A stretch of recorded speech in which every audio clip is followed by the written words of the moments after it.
Neema aliniposti status. Aha, alikuposti status. Tupe shuhuda hiyo. Thank you. Neema na Saleh ni marafiki. Okay. Kwa maelezo nilopewa baada ya kuniposti status, akakomenti hapa naoa.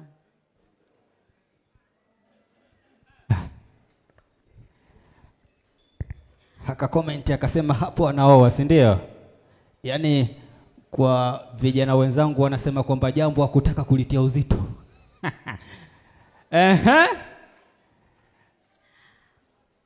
Nanukuu mimi. Ndio.